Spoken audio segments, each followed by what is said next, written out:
Perkenalkan, kami dari kelompok 4. Ane Putri Noviana, Elis Triani, Oktarina Kasmita Dewi, Vilda Lutfia Samala. Kami akan mempresentasikan mengenai aljabar atau algebra. Assalamualaikum warahmatullahi wabarakatuh. Perkenalkan, nama saya Elis Triani, NPM 202151109. Di sini saya akan menjelaskan tentang pengertian aljabar. Aljabar adalah bagian dari ilmu matematika yang meliputi teori bilangan, geometri, dan analisis penyelesaiannya. Secara harfiah, aljabar berasal dari bahasa Arab, yaitu aljab, atau yang dibaca aljab. Ilmu ini dibuat oleh Muhammad ibn Musa al-Khwarizmi. Dalam bukunya mengenai konsep dari bentuk aljabar ditulis sekitar tahun 820, yang merupakan seorang matematikawan, astronomer, dan geograf. Ia dijuluki sebagai the father of algebra, karena dalam bahasa Inggris aljabar itu disebut dengan istilah algebra. Selanjutnya, kita lanjut ke cara mempelajari aljabar. Yang pertama, kita harus ketahui urutan operasi, karena urutan operasi ini sangatlah penting. Dalam mengerjakan operasi-operasi dalam soal aljabar dengan urutan yang salah, terkadang dapat mempengaruhi jawaban. Maka kita harus mengikuti aturan PEMDAS. Seperti yang pertama itu harus ada kurung, lalu pangkat, setelah pangkat baru kali dan bagi, setelah kali dan bagi maka kita ke penjumlahan dan pengurangan. Contohnya seperti ini, ada 8 tambah 2 kali 5, maka kita kalikan dulu baru kita jumlahkan. Di situ kan ada 2 kali 5, maka 2 kali 5 adalah 10, setelah itu jumlahkan 8 tambah 10 hasilnya adalah 18. Ini adalah aturan sesuai dengan PEMDAS. Tidak boleh seperti ini, 8 tambah 2 kali 5, 8 tambah 2 kan 10, dikali 5, 50. Ini itu salah, karena mendahulukan penjumlahan baru perkalian. Seharusnya perkalian dulu baru penjumlahan. Nah, yang kedua yaitu memahami variabel-variabel. Kita bisa mengetahui bahwa variabel-variabel ini adalah simbol yang bukan angka. Karena dalam matematika, kita itu tidak hanya menemukan angka-angka, tapi juga huruf-huruf dan simbol-simbol. Nah, huruf-huruf dan simbol-simbol ini itu yang disebut dengan variabel, seperti X, Y, Z, A, B, C, dan lain sebagainya. Dan juga kita itu harus memahami bahwa variabel ini kita bayangkan sebagai suatu bilangan yang misterius atau bilangan yang tidak diketahui. Jadi kita tuh harus mencari variabel itu, jumlah bilangannya berapa.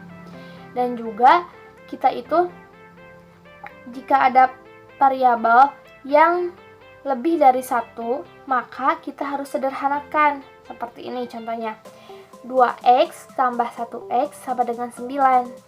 Maka kita jumlahkan karena ada 2x dan 1x, dua variabel yang sama. Maka sama dengan 3x sama dengan 9. X sama dengan 9 dibagi 3 yang tadi pindah ruas menjadi pembagi. Maka 9 bagi 3 hasilnya adalah 3. Maka di sini kita bisa mengetahui bahwa X adalah 3. Nah, yang X sama dengan 3 ini kita maksud dari bilangan misterius atau bilangan yang tidak diketahui. Yang ketiga, tiadakan perkalian dengan pembagian ataupun sebaliknya. Jadi, meniadakan perkalian dan pembagian itu biasanya itu kan agak sedikit sulit lah, tapi perhitungannya itu memiliki kebalikan yang sama. Seperti ini, 6x sama dengan 14 tambah 2. Karena 6x itu adalah sebuah perkalian, maka ditiadakan perkaliannya. 6-nya dipindah ruaskan menjadi pembagi. Nah, ini maksud dari tiadakan perkalian. Nah, untuk contoh dari ditiadakan pembagiannya seperti ini. X dibagi 5 atau X per 5 sama dengan 25.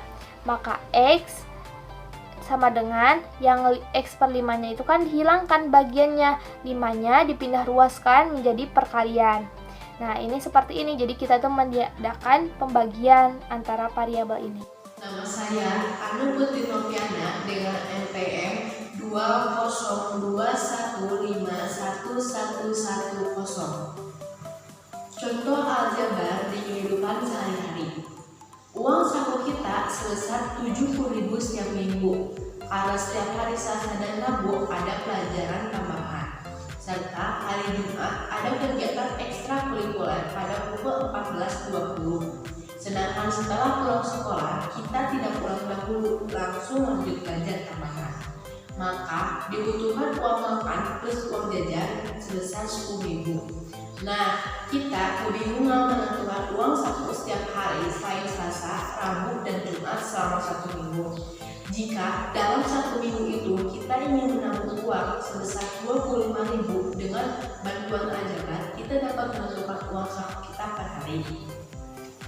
Kita anggap uang saku kita per hari selain Selasa, Rabu, dan Jumat karena sudah ada jatahnya yaitu 10.000 dengan X, maka 70.000 sama dengan uang saku 1 minggu, 25.000 sama dengan uang tabungan selama 1 minggu, 70.000 dikurangi 25.000 sama dengan 3 dikali 10.000, tambah 1 dikali 6X min 3X, 45.000 sama dengan 30.000 ditambah 1 dikali 3X, 45.000 sama dengan 30.000 ditambah 3X, 45.000 dikurangi 30.000 sama dengan 3X, 15.000 sama dengan 3X, X sama dengan 15 per 3, X sama dengan 5.000. Jadi uang saku kita per hari selain Selasa, Rabu, dan Jumat adalah 5.000. Di sini saya akan menjelaskan tentang KVK atau kelipatan persekutuan terkecil dan FEB atau faktor persekutuan terbesar dalam bentuk aljabar. Langkah yang pertama, cari faktorisasi prima dalam bentuk aljabar tersebut. Yang kedua, jika mencari KPK, cari yang pangkatnya lebih besar, dan jika ada bilangan yang tidak sama, maka perlu diikutkan. Dan jika mencari FEB, cari yang pangkatnya lebih kecil, dan jika ada bilangan yang tidak sama, tidak perlu diikutkan. Contoh soal yang pertama, tentukan KPK dan FEB dari bentuk aljabar pasangan berikut. 12X pangkat 3, Y pangkat 2, dan 8X pangkat 5, Y pangkat 3. Faktorisasi prima dari 12X pangkat 3, Y pangkat 2 adalah 2 pangkat 2 dikali 3 dikali X pangkat 3 dikali Y pangkat 2. Dan faktorisasi prima dari 8X pangkat 5, Y pangkat 3 adalah 2 pangkat 3 dikali X pangkat 5 dikali Y pangkat 3. Jadi KPK-nya adalah 2 pangkat 3 dikali 3 dikali X pangkat 5 dikali Y pangkat 3 sama dengan 24 dikali X pangkat 5 Y pangkat 3. Dan FEB-nya adalah 2 pangkat 2 dikali X pangkat 3 dikali Y pangkat 2 sama dengan 4X pangkat 3 dikali Y pangkat 2. Assalamualaikum warahmatullahi wabarakatuh. Perkenalkan, nama saya Oktarina Kasmita Dewi, NPM 2021 511 01. Selanjutnya, latihan soal. Diberikan fungsi kuadrat fx sama dengan ax min 3x plus c. Jika f1 sama dengan 4 dan f2 sama dengan 7, maka f min 1 adalah. Jadi bisa langsung disubstitusikan angka 1 ke persamaan, kemudian disama dengankan 4, sehingga A dikalikan 1 kuadrat min 3 kali 1 ditambah C sama dengan 4, dan dihasilkan A plus C sama dengan 7.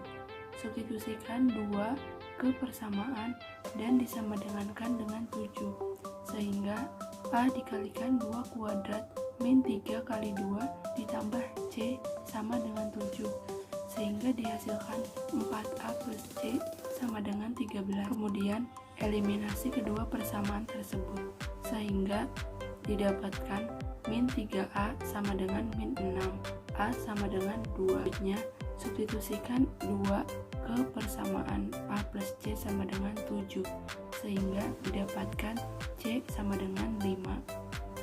Selanjutnya, substitusikan X ke persamaan fx sama dengan 2x kuadrat min 3x plus 5. F min 1 sama dengan 2 min 1 kuadrat dikurang 3 dikalikan min 1 ditambah 5. Didapatkan hasil 10. Sederhanakanlah bentuk dari A pangkat 6 min B pangkat 6 per A pangkat 3 min B pangkat 3 dikalikan A pangkat 2 min AB plus B kuadrat. Jawab, A pangkat 6 min B pangkat 6 per A pangkat 3 min B pangkat 3 dikalikan A pangkat 2 min AB plus B kuadrat sama dengan A pangkat 3 min B pangkat 3 dikalikan A pangkat 3 plus B pangkat 3 dibagi A pangkat 3 min B pangkat 3 dikalikan A pangkat 2 min AB plus B kuadrat sama dengan A pangkat 3 min B pangkat 3 dikalikan A plus B dikalikan A pangkat 2 min AB plus B kuadrat per A pangkat 3 min B pangkat 3 dikalikan A pangkat 2 min AB plus B kuadrat sama dengan A plus B, dikarenakan A pangkat 3 min B pangkat 3 dicoret dengan yang bawah dan A pangkat 2 min AB plus B kuadrat dicoret dengan yang bawah. Perkenalkan, nama saya Filda Lutfia Samala, NPM 202151087. Jika 1 per A ditambah 1 per B ditambah 1 per C sama dengan 1 per D, maka A adalah, jawab, 1 per A ditambah 1 per B tambah 1 per C sama dengan 1 per D. 1 per A sama dengan 1 per D dikurangi 1 per B dikurangi 1 per C. 1 per A sama dengan BC dikurangi CD dikurangi BD per BCD. Jadi A adalah BCD per BC dikurangi CD dikurangi BD. Jumlah uang Ani 2 kali jumlah uang Budi. Jika Ani dan Budi masing-masing bersedekah 3.000, maka jumlah uang keduanya sama dengan uang Cita. Jika uang Cita adalah C rupiah, maka jumlah uang Budi adalah, jawabannya, misalkan uang Ani A, uang Budi B, uang Cita C, maka A sama dengan 2B karena uang Ani 2 kali jumlah uang Budi. Lalu A dikurangi 3.000 ditambah B dikurangi 3.000 sama dengan C. Substitusikan A-nya. Jadi A-nya diganti jadi 2B. Jadi 2B dikurangi 3.000 ditambah B dikurangi 3.000 sama dengan C. 3B dikurangi 6.000 sama dengan C. 3B sama dengan C ditambah 6.000. B sama dengan C tambah 6.000 dibagi 3. Jadi B adalah C per 3 ditambah 2.000. Suatu taman berbentuk persegi panjang memiliki panjang diagonal 4x tambah 10 meter dan 6x kurangi 2 meter. Maka diagonal taman sebenarnya adalah, jawab, karena persegi panjang memiliki dua diagonal yang sama panjang, maka untuk menentukan x, kita dapat membuat persamaan dari kedua nilai diagonal untuk menentukan nilai x. Diagonal 1 sama dengan diagonal 2. 4x tambah 10 sama dengan 6x dikurangi 2. 10 ditambah 2 sama dengan 6x dikurangi 2x. 12 sama dengan 2x, maka x sama dengan 6. Substitusikan nilai x ke salah satu diagonal yang diketahui. Diagonalnya 4x tambah 10 sama dengan 4 kali 6 ditambah 10. 24 sama dengan 24 tambah 10 sama dengan 34. Jadi panjang diagonal sebenarnya adalah 34 meter. Sekian dari kami. Wassalamualaikum warahmatullahi wabarakatuh.